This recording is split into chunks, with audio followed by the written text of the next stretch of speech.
그 불안감 이제는 좀 걷어내셔도 좋지 않을까. 관망하는 자세, 위험 관리에 우선순위를 둔 자세가 필요하다. 일련의 이벤트들이 7월 달에 모여 있는 만큼 이번에는 계속해서 좀 확인하고 대응해 나가는 과정이 필요하지 않나. 수익을 많이 내기보다는 지키는 게 중요하다. 7월 달 중에 나름의 유의미한 반등을 보일 수 있는 변수 중 하나는 네, 오늘 모신 분은 키움증권 투자전략팀 한지영 연구원입니다. 안녕하세요. 네, 안녕하세요. 네. 자, 6월 증시 정말 힘들었어요. 네, 뭐 정말 생각하기도 싫었던 한 달이었던 것 같습니다. 네. 7월 뭐 시작도 그렇게 좋지는 않았던 것 같은데 네. 그래도 다행히 어제 오늘 네. 좀 좋은 흐름을 보이고 있는데 네. 일단 이 모든 원인은 인플레이션이잖아요. 네네. 예, 인플레이션으로 인한 이 증시의 추락 이게 좀 바뀔 수 있을까요?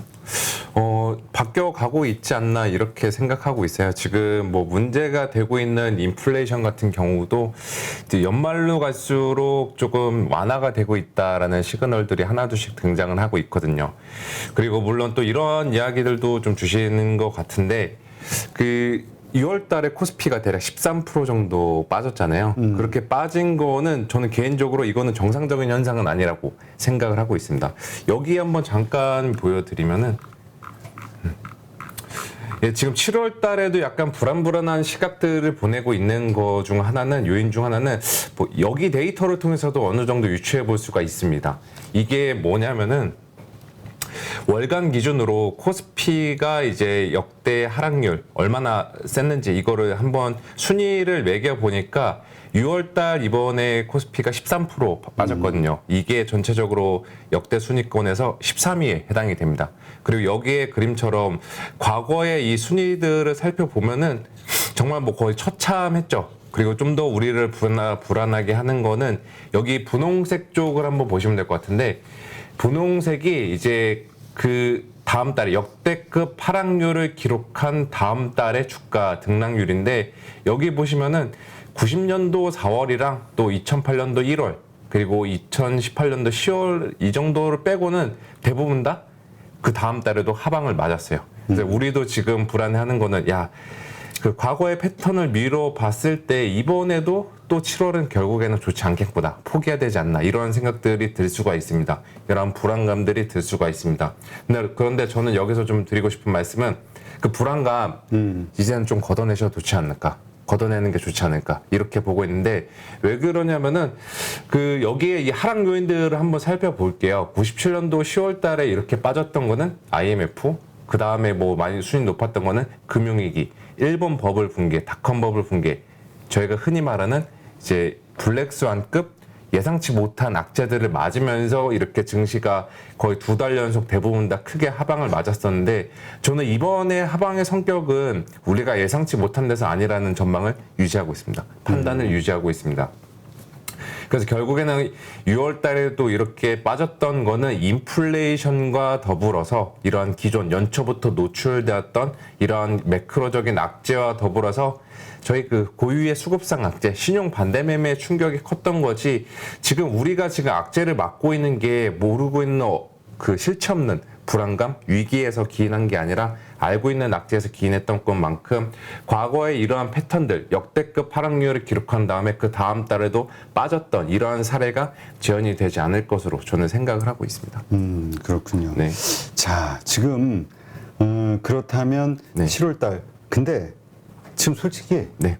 우리 투자자들이 증권사 말을 못 믿어요. 그쵸. 애널리스트 말을 못 믿어. 우리 저도 이 자리에서 되게 좀 여러모로 송구스럽다는 말씀을 드리고 싶고 저도 뭐 2600에서도 이젠 바닥 가니까 사자 이렇게 말씀드렸다 정말 2200까지 보고 이래서 개인적으로는 참 뭐 여러모로 드릴 말씀이 없기는 하지만 그래도 이제 지나간 일이고 앞으로 최소한 어떤 식으로 대응을 해야 되고 또 어떤 식으로 제 의견을 참고해야 될지 그 부분을 좀 말씀드리자 오늘 좀 나온 것 같습니다. 네. 지금 일단 우리가 네. 왜 2600을 바닥으로 생각했는데 이런 결과가 일어났는지에 대한 원인 분석을 좀 정확히 해봐야 될 것 같아요. 네네. 이유가 뭐라고 생각하세요? 결국엔 물가가 세게 안 잡혔던, 빨리 안 잡혔던 것 인플레이션이 같아요. 생각보다 6월달 이제 중순에 발표된 5월 소비자 물가, 미국의 소비자 물가가 예상보다 정말 대폭 크게 서프라이즈 나오면서 증시에는 쇼크를 일으켰고 이거는 연준 입장에서도 굉장히 좀 당혹스럽게 만들었던 숫자였죠.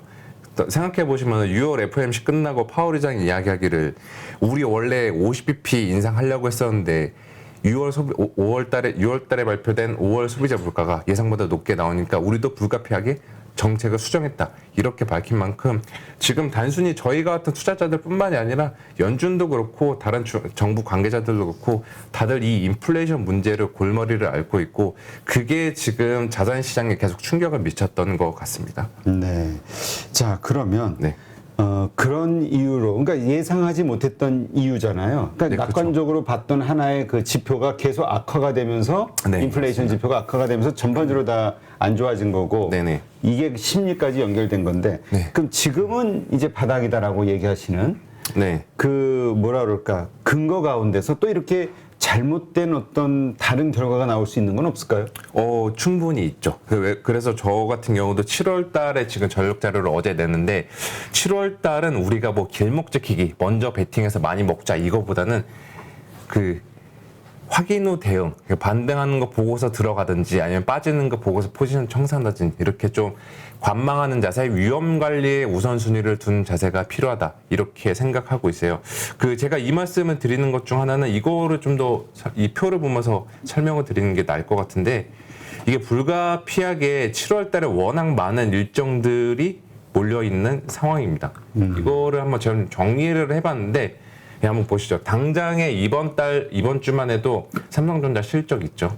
그리고 이제 그 다음 주에 13일 수요일 날에 미국의 소비자 물가가 발표가 되고 여기에 따라서 이 뒤에 이벤트들의 결과가 또 달라질 여지가 존재를 해요. 그리고 이거를 소비자 물가를 그래도 좀 나름 양호하게 잘 넘겼다고 하더라도 뒤로 갈수록 좀 더 끝판왕들이 기다리고 있죠. 그러니까 테슬라 실적도 이때 발표가 되고 27일 날에는 FOMC 결과가 나오는 것과 동시에 그 장마감 후 아마존, 애플, 마이크로소프트, 알파벳 실적이 발표가 되고 또 우리나라 입장에서는 LG에너지 솔루션이 이날 6개월 보호에서 물량이 해제가 돼요. 그럼 수급적으로도 굉장히 조금 변동성이 크겠죠. 따라서 지금까지 이러한 일련의 이벤트들이 7월 달에 모여 있는 만큼 이번에는 계속해서 좀 확인하고 대응해 나가는 과정이 필요하지 않나 이렇게 말씀을 드리고 싶어요. 혹자는 이러한 생각들을 할 수 있죠. 야, 매번 이렇게 이벤트들 하루 이틀 있는 것도 아니고 매달마다 주요 이벤트들이 있는데 이런 이벤트들 확인하고 대응하는 전략은 돈 많이 못 번다. 수익을 크게 못 낸다. 이러한 좀 지적을 할 수가 있죠. 저도 거기에 대해서 의견은 상당 부분 동의하지만 지금은 좀 과거랑 다르게 상황이 좀 다르다고 생각해요. 상황인 만큼 실적에 대한 불확실성도 존재하고 또 인플레이션이 과연 피크아웃 다시 할지 이 여부를 둘러싼 불확실성도 존재하는 만큼 지금은 일정들을 소화하는 데 있어서 수익을 많이 내기보다는 지키는 게 중요하다. 저는 이러한 관점에서 좀 이번에는 좀 일정 의존적인 한 달이 되지 않을까 이렇게 생각하고 있습니다. 그럼 일정을 보면서 그 일정에 따라서 오를 수도 있고 내릴 수도 있다? 네, 그렇죠. 이게 어떻게 보면 약간 좀 비겁할 수 있죠. 얘 뭐 이럴 수도 있고 저럴 수도 있다. 사 말어 이러한 좀 판단할 수가 있는데 저는 거기에 대해서 만약에 지금 팔아야 돼, 사야 돼, 말아야 돼 이렇게 했을 때 최소한 팔지는 말자 이 말씀을 좀 먼저 드리고 싶습니다. 지금은 뭐 공격적으로 우리가 매수하면서 막 예전에 그 증시 폭락한 다음에 V자 받는 기대하는 그러한 전제하에 공격적으로 매수하기보다는 빠질 때마다 분할 매수는 유효하지만 일단은 최우선적인 거는 관망, 그 다음에 분할 매수 이렇게 보고 있고요. 제일 후순위가 파는 거 이렇게 생각하고 그럼 있습니다. 팔지도 말자. 네, 팔지는 말자 이렇게 좀 생각하고 있습니다.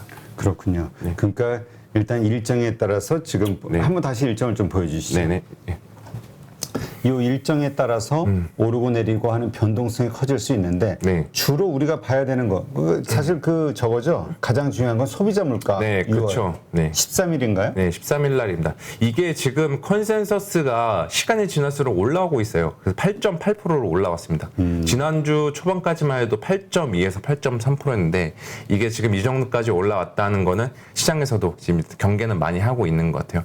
결국에는 이때까지 지금 오늘이랑 어제 증시가 반등이 나오긴 했지만 이게 정말 상황 종료, 추세 끝났다, 추세적인 V자 반대 이거의 성격은 아닌 것 같다. 저는 이렇게 좀 말씀을 드리고 싶습니다.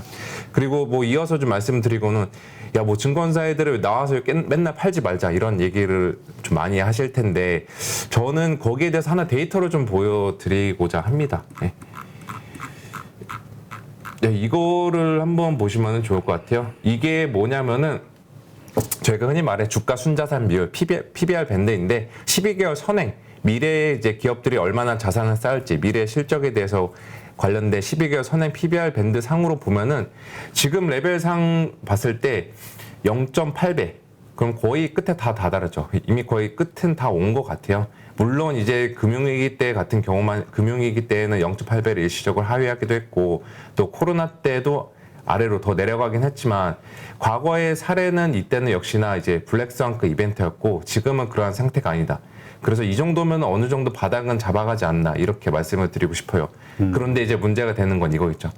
나는 기업들 미래에 벌어야 실적 못 믿겠다.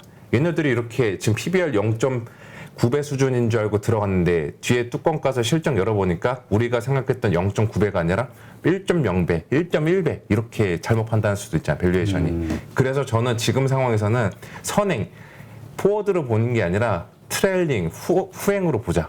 이 말씀을 드리기 위해서 아래 차트도 비겁하게 좀 넣었습니다. 그래서 어떤 의미예요? 네, 이거는 이제 기업들 확정 실적 기준으로 가지고 있는 후행, 보수적인 밸류에이션 지표인데 후행으로 보면은 역시나 이것도 거의 바닥 근처 역사적인 하단 밴드 하단에 놓여 있는 상황이에요. 그래서 저는 이렇게 기업들이 이미 가지고 있는 자산, 미래에 얼마 벌어들일 수 있는 이러한 자산이나 현금 흐름, 이익이 아니라 지금까지 벌어들였던 재산을 가지고서 밸류에이션 평가해 봤을 때 지금은 거의 팔자리가 아니다라는 것을 이 데이터가 말해주고 있다라고 생각을 하고 있습니다. 지금 그 아래 그림의 하단 네. 저기에 그러니까 역사적 저점까지 내려오고 있다. 네, 이렇게 맞습니다. 이해를 하면 되는 거예요. 네.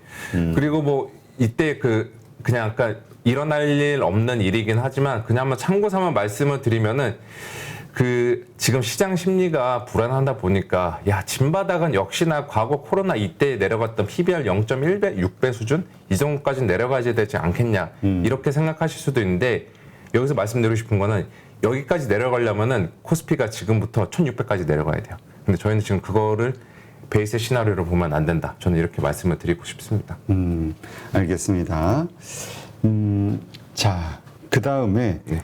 그러면 이제 어쨌건 이제 연준의 금리 인상이 그 소비자 물가 지표 다음 날인가요? 네네. 발표가 되잖아요. 네네. 그렇게 되면은 이 금리 인상 역시 뭐 빅 스텝 나올 것이다. 네. 뭐 자이언트 스텝 나올 것이다. 이 얘기가 있는데 그게 그 결과에 따라서 네. 소비자 물가 지표에 따라서 좀 바뀔 가능성도 있나요? 바뀔 가능성이 있죠. 일단은 75bp 그 자이언트 스택까지는 할 것 같아요. 근데 만약에 이제 예상보다 높게 나온다. 다시 말해 앞자리가 8이 아니라 9로 나오게 되면은 시장에서는 이제 100bp 원빅 그 인상까지도 검토를 할 수가 있는 상황이죠.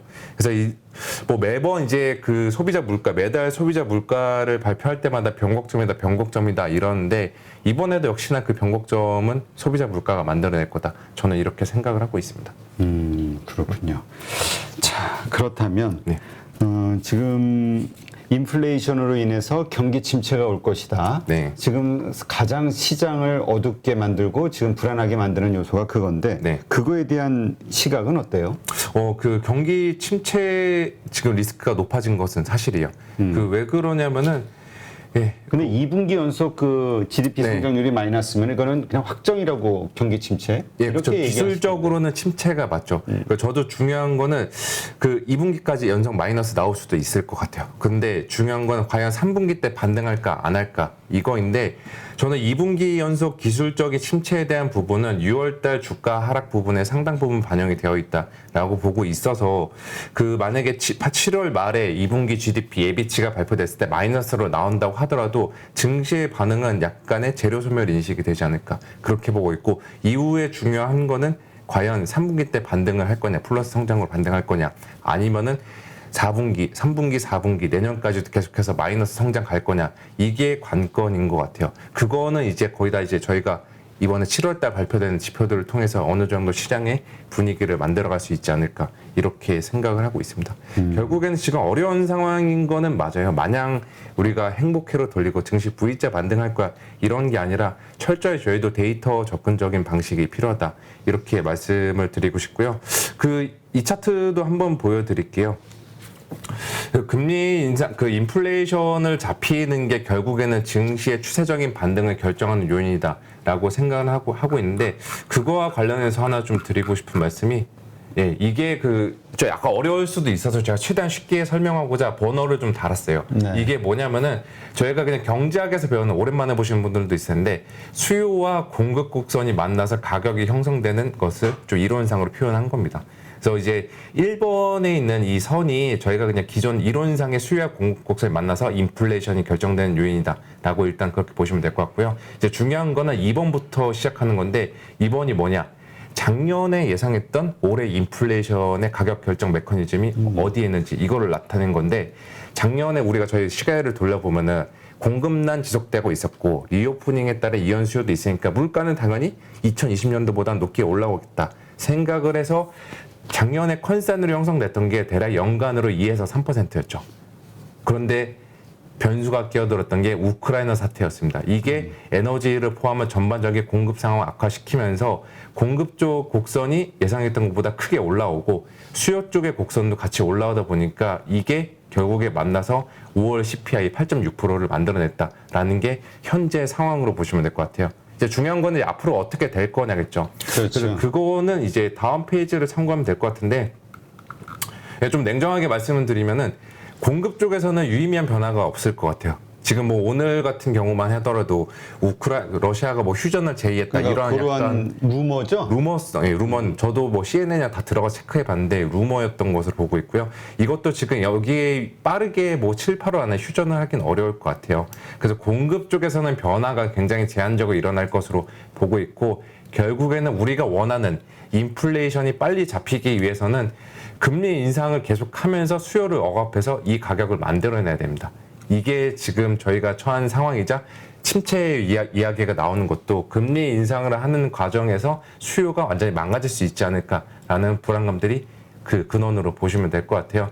그래서 이제 금리 인상은 계속해 나갈 것 같고 그래서 수요가 둔화가 되고 있는 게 현재 상황인데 그래도 불행 중 다행인 거는 어떻게 보면 6월 달에 우리가 내내 하방을 맞았던 거에 대한 소정의 보상이 하나 있는데 이거는 하나 좀 저는 나름 긍정적으로 보고 있습니다.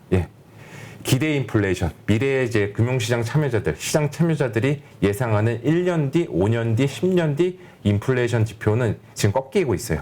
이거 같은 경우는 아무래도 계속해서 지금 언론이나 뭐 유튜브나 텔레그램이나 주변 온갖 매체에서 야 침체 온다, 경기 위험하다, 안 좋다, 금리 인상한다 이러한 것들이 반영이 되면서 이게 금융시장의 가격에 녹아 들어간 것으로 보고 있고요. 이게 더 나아가 일반 소비자들에게도 경제 주체들에게도 부정적인 시그널로 작용을 하면서 인플레이션을 낮추고 있는 미래에 대한 기대 인플레이션을 낮추고 있는 요인으로 보시면 될 것 같습니다. 따라서 이러한 기대 인플레이션은 결국에는 시차를 두고서 실제 인플레이션에 영향을 주는 만큼 저는 이제 6월이나 혹은 늦어도 7월 달에 발표되는 6월 달 소비자 물가 데이터, 8월 달에 발표되는 7월 달 소비자 물가 데이터 상으로 인플레는 피크아웃 했다. 할 것이다라는 전망을 유지하고 있습니다. 그렇군요. 네. 자, 일단 모든 거의 관건은 이제 유가죠. 네. 유가가 내릴 것이냐. 지금 지금 우리가 유럽의 어떤 상황을 네네. 보면은 사실 앞은 안 보여요. 그리고 그렇죠. 날수록 겨울이 다가올수록 사정은 더 급박해질 것 같고. 그렇죠. 지금 여름이니까 유럽이 약간 배팅기고 있을 수도 있는데 시간이 지날수록 유럽 다시 좀 불리한 위치에 서지겠죠. 그죠. 그 추운 나라들 많은데 네네. 에너지 그거 안 되면 얼어 죽잖아요. 그렇죠. 네.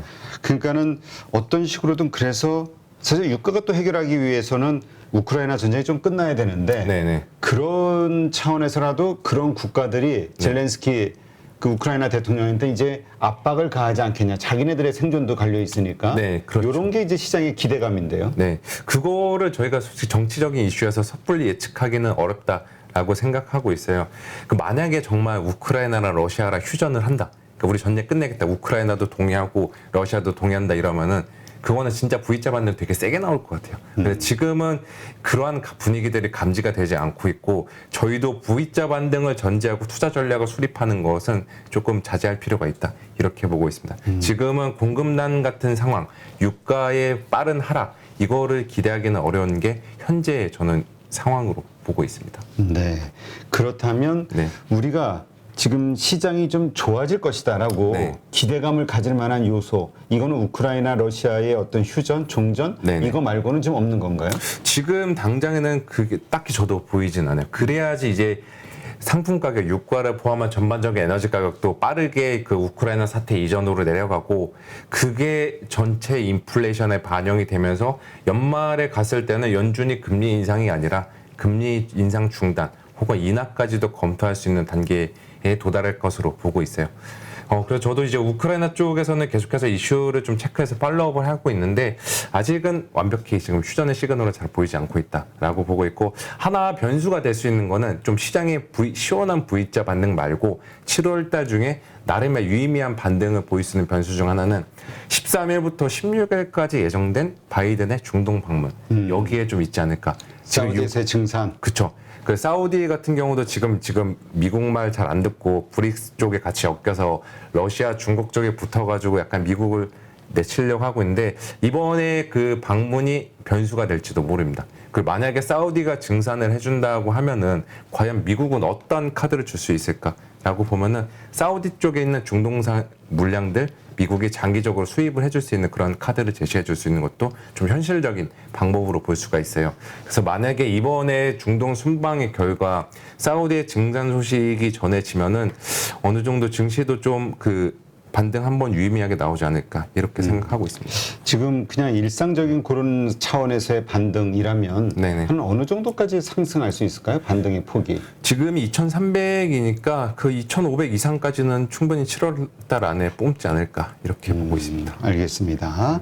누구나 1시간 안에 200개 종목에서 좋은 종목을 고를 수 있는 그런 능력을 배양할 수 있도록 제가 도와드리려고 그렇게 하고 있습니다.